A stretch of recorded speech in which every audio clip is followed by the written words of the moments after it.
मित्र पक्ष रवींद्र चव्हाण भाजपचे देतात, त्यांचंच नाव घेतलं मी. मित्र पक्ष वैद्यकीय शिक्षण मंत्री होते, 4 टाइम आमदार आहेत. केलं काय डोंबिवली?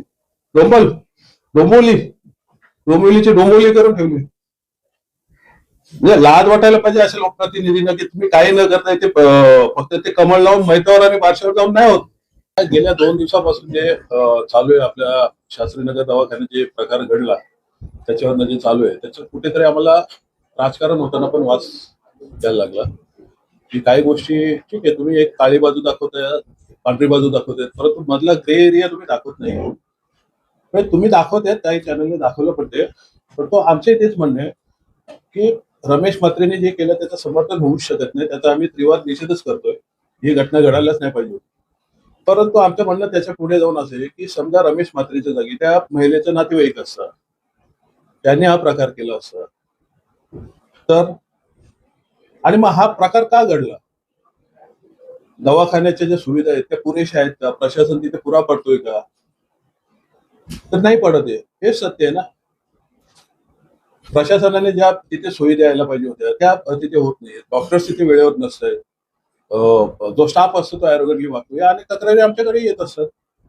त्या अनुषंगाने आम्ही माननीय आयुक्त साहेबांकडे मागणी करायला आलेलो की याच्यात काही काही गोष्टी आहेत की तुम्ही तिथे जे डॉक्टर्स आहेत ज्यांना काही कंत्राटी आहेत त्यांच्या हजेरी वगैरे व्यवस्थित होतात की नाही बघा. स्वतः दर तासाला त्यांच्या ड्युटी आवरमध्ये त्यांची हजेरी घेतली गेली पाहिजे. या स्टाफचा लेखाजोखा ठेवला पाहिजे. तुम्ही तिथे मेडिसिन आहेत की नाही बघायला पाहिजे. तिथे जे बेड्स उपलब्ध आहेत त्याचे एक डॅशबोर्ड असायला पाहिजे. अशा अनेक सूचना केल्या. तिथे जो शवाग्रह आहे म्हणजे पोस्टमॉर्टमचा तो कक्ष बनवलाय त्याची दुर्गंधी आजूबाजूला जाते. जवळजवळ 3,000 लोकांनी तक्रारी केली त्याच्या. तो एकतर शिफ्ट करा किंवा तिथे एक 20 लाखाचं काहीतरी मशीन लावायची, ती लावली नाही अजून.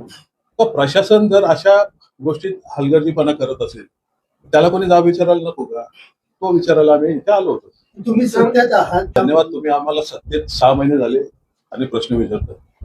30-30 वर्ष जे सत्तेत बसलेले आहेत ते काय करतात त्यांना पहिला प्रश्न विचारा. आम्ही यासाठी सत्तेत बसलेलो आहोत की हे जे चाललंय ते बरोबर चाललंय नाही, सत्तेत राहून आम्ही सुधारू शकतो, हा आम्हाला आत्मविश्वास आहे. आणि आम्हाला सत्तेत राहून आम्ही काय करतो हा प्रश्न 5 वर्षानंतर विचारा, त्याचा रिझल्ट बघून विचारा. पहिली गोष्ट. दुसरी गोष्ट, डोंबिवलीचे आमदार रवींद्र चव्हाण तिथे आहेत कुठे? 6-7 दिवस पाऊस पडतोय, आज तो रवी उगवला पण आमचा रवी तिथे उगवला नाही अजून. त्यामुळे तुम्ही ज्यांना प्रश्न विचारायचे त्यांना प्रश्न विचारत नाही. जे इमानदारीत काही ध्येय घेऊन पुढे आलेले आहेत त्यांना प्रश्न विचारतात.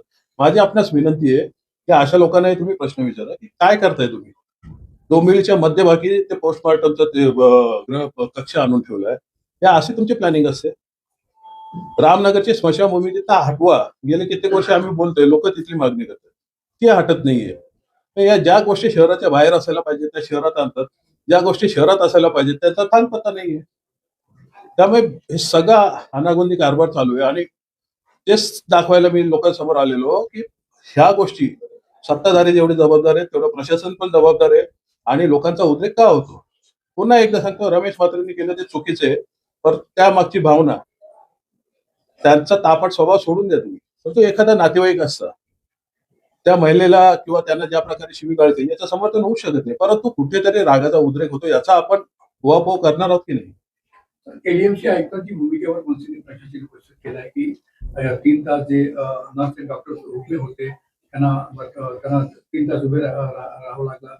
अतिरिक्त आयुक्तांना भेटायला सांगितलं. आयुक्तांची भूमिका देखील नाही. आम्ही या संदर्भात आयुक्तांना स्पष्ट प्रश्न विचारला की गुन्हा दाखल करायला तुमच्या प्रेमायसेस मध्ये तुमच्या प्रॉपर्टीत जर असा गुन्हा झालाय तर तो गुन्हा दाखल करायला वेळ का लागेल? आणि तुम्ही आम्हाला किंवा पब्लिकला इथे स्पष्ट त्याचा वस्तुनिष्ठ अहवाल सादर करावा. तुम्ही सर्व फुटेज बघा. 5 मिनिटाचं फुटेज बघून ती घटना काय घडली सांगू शकत नाही कोणी. सगळे फुटेज काढा, त्याच्या मागे काय घडलं, पुढे काय घडलं किंवा तिथे काय घडतं बघा जरा. त्याचा एक आढावा घेत जा, जिम्मेदारी ठरवा, त्यांच्यावर कारवाई करा. या सगळ्या गोष्टी त्यांना आम्ही सांगितलेल्या आहेत. मनसेची पुढची भूमिका काय असणार? हीच भूमिका असणार. जिथे आम्हाला पटत नाही तिथे आम्ही जाब विचारणार आणि अशीच आमची पुढे वाटचाल असणार. हा जाब भाजपलाच विचारणार का? कारण 30 वर्षापासून शिवसेनेची पण सत्ता आहे, तर संबंधित तुमच्या मित्र पक्षाला. रवींद्र चव्हाण भाजपचे देतात, त्यांचंच नाव घेतलं मी. मित्र पक्ष वैद्यकीय शिक्षण मंत्री होते, 4 टाइम आमदार आहेत. केलं काय डोंबिवली? डोंबिवलीची डोंबिवली करून ठेवली. म्हणजे लाज वाटायला पाहिजे अशा लोकप्रतिनिधींना की तुम्ही काही न करता ते फक्त ते कमळ लावून मैतावर आणि बारशावर जाऊन नाही होत. लोकांची कामं करायला पाहिजेत. करा.